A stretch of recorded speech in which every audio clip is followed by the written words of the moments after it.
ಅರಮನೆಗೆ ನಡೆ ದೃಪದನಂದನೆ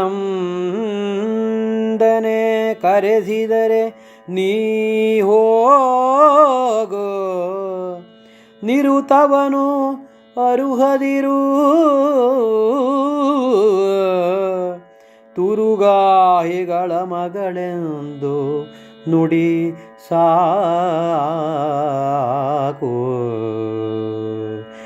ಅರಸಿ ಮಿಗೆ ಮನ್ನಿಸುವಳು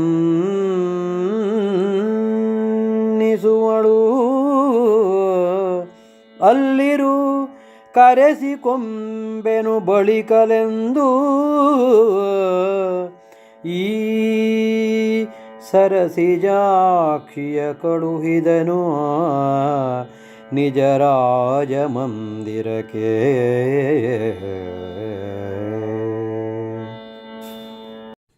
ಎಲ್ಲರಿಗೂ ನಮಸ್ಕಾರ. 19ನೆಯ ಸಂಧಿಯ 46ನೇ ಪದ್ಯ.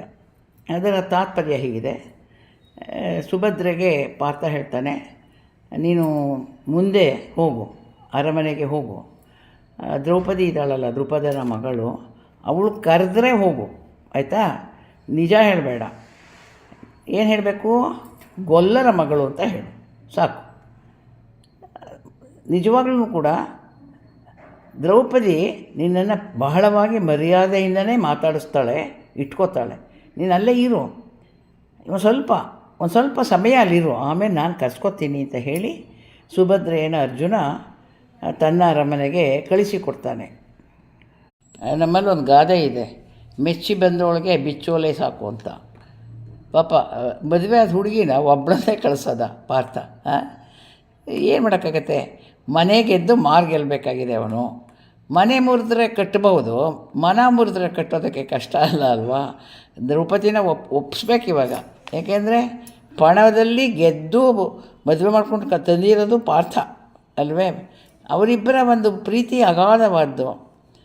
ಆ ಪ್ರೀತಿಯನ್ನು ಮತ್ತೆ ಉಳಿಸ್ಕೋಬೇಕು ಅಂದರೆ ಇಂತಹ ಒಂದು ಮೆಚ್ಚುಗೆಯ ಮಾತನ್ನು ಆಡಿ ಹೆಂಡ್ತಿನ ಕಳಿಸ್ಲೇಬೇಕಾಯ್ತು ಪರಿಸ್ಥಿತಿ ಬಂದಿದೆ.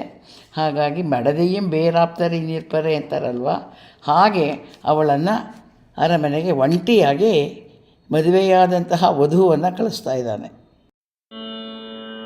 ಬಂದಳವಲೇ ಸಮಸ್ತ ಪುರಜನವು ಇಂದು ವದನೆಯ ನೋಡುತ್ತಿದ್ದುದು, ಮಂದಿ ಕವಿದುದು ಮನುಜಯೇ ಸುರಲೋಕ ವಧುವೆನುತ. ಮಂದಿ ಕವಿದುದು ಮಂದಿರಕ್ಕೆ ಬರೇ ಬಾಗಿಲವದಿರು ನಿಂದರು ಅಲ್ಲಿಯದಲ್ಲಿ. ಬಳಿಕ ಅರವಿಂದ ಮುಖಿಯರು ಕಂಡು ದ್ರೌಪದಿಗೆ ಅರುಹಿದರು ಹದನ.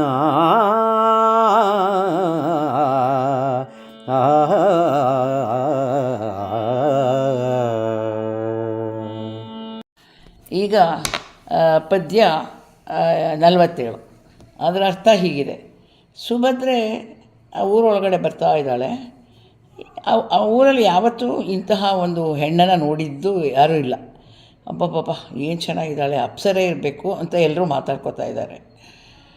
ಅಷ್ಟು ಸುಂದರಿ ಅವಳು. ಅಂತಹ ಸುಂದರಿಯನ್ನು ನೋಡಿದ್ರೆ ಜನ ಬಿಡ್ತಾರ? ಎಲ್ಲರೂ ಬಂದು ಸೇರ್ಕೊಂಡ್ಬಿಟ್ಟಾರೆ. ನುಗ್ಗಲು ಊರಲ್ಲೆಲ್ಲ. ಅರಮನೆ ತನಕ ನಡ್ಕೊಂಡ್ಬಂದು ನಿಧಾನಕ್ಕೆ ಬಾಗಿಲಲ್ಲಿ ನಿಂತ್ಕೊಂಡಂತಹ ಅವರು ವಾಚ್ಮನ್ಸ್ ಇರ್ತಾರಲ್ಲ, ಅವರು ಕೂಡ ಅವಳು ನೋಡ್ತಾ ಬೆಪ್ಪ ಥರ ನಿಂತ್ಕೊಂಡ್ರೆ ಹೊತ್ತು ಒಳಗೆ ಹೋಗಬೇಡ ಅಂತಲೇ ಹೇಳಲಿಲ್ವಂತೆ. ಅಂದರೆ ಅಂತಹ ಸುಂದರಿಯನ್ನು ಅವರೂ ಜೀವನದಲ್ಲಿ ನೋಡಿರಲಿಕ್ಕಿಲ್ಲ. ಏನು ಮಾಡಬೇಕು ಅಂತಲೇ ಗೊತ್ತಾಗದೆ ತಬ್ಬಿಬ್ಬಾಗ್ಬಿಟ್ಟಿದ್ದಾರಂತೆ. ಹಾಗಿರಬೇಕಾದ್ರೆ ಅಲ್ಲಿದ್ದಂತಹ ಸಖಿಯರು ಓಡಿ ಹೋಗಿ ದ್ರೌಪದಿಗೆ ವಿಷಯ ಹೇಳ್ತಿದ್ದಾರೆ. ಅಮ್ಮ, ಎಂಥ ಒಂದು ಸುಂದರಿ ಬಂದಿದ್ದಾಳೆ ನಮ್ಮೂರಿಗೆ ಅಂತ ಹೇಳಿ ಅವರೆಲ್ಲ ಹೋಗಿ ಹೇಳ್ತಾರೆ. ಈ ಪದ್ಯದ ಅರ್ಥ ಇಷ್ಟು. ಎಲ್ಲರನ್ನ ಮರುಳು ಮಾಡಿದಂತಹ ಸುಭದ್ರೆ ನಿಜವಾಗ್ಲೂ ಕೂಡ ಸುಂದರಿ ಖಂಡಿತ ಅಲ್ವಾ?